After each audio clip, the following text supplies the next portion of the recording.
The passage of Moses and the children of Israel wound through the sun-scorched wilderness like a weary serpent, each step a battle against the dust that choked their throats and the heat that blistered their skin. For months they had trudged from the shadow of Egypt's pyramids, their feet swollen from endless marches, their bellies grumbling with manna that tasted of forgotten freedom. The struggles of traveling gnawed at them, blinding sandstorms that hid the path, scarce water that turned hope to despair, and the constant ache of uncertainty, whispering doubts into their ears, like relentless winds.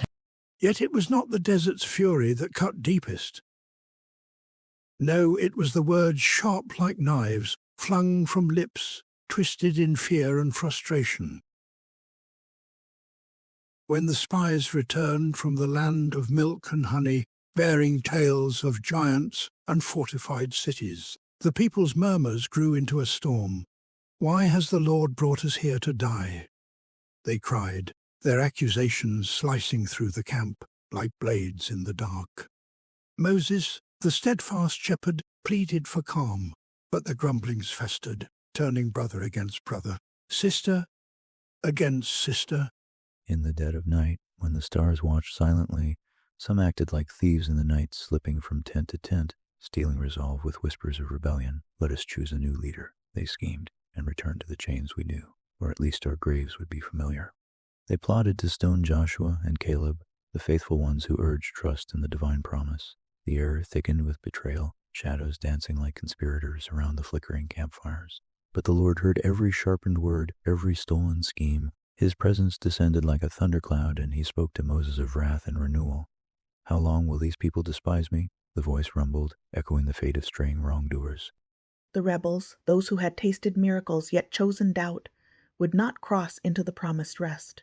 Instead, their bones would bleach in the wilderness for 40 years, one for each day the spies had scouted the land. Only the innocent young, untouched by the poison of unbelief, would inherit the bounty. Moses interceded, his heart heavy as a millstone, and the Lord relented from total destruction. Yet the lesson lingered, woven into the sands they trod, not with a blunt decree, but through the quiet unraveling of dreams deferred.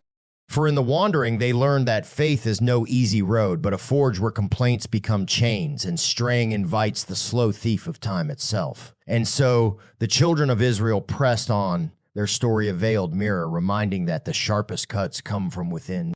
And the truest paths are claimed not by force, but by enduring the night. And though the wilderness stretched long and unforgiving, a dawn awaited beyond the horizon.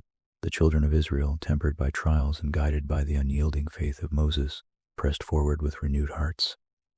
The sharp words faded into lessons etched in stone, the thieving doubts banished by the promise of redemption. In time, as the sands of 40 years sifted away, Moses beheld the land from afar, a verdant expanse flowing with milk and honey, a testament to divine mercy.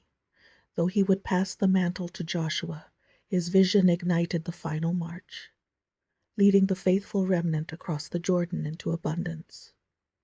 There, in fields ripe with hope, they built homes under peaceful skies, their story a beacon, that even from straying comes strength, and the brightest paths unfold for those who endure with trust unbroken.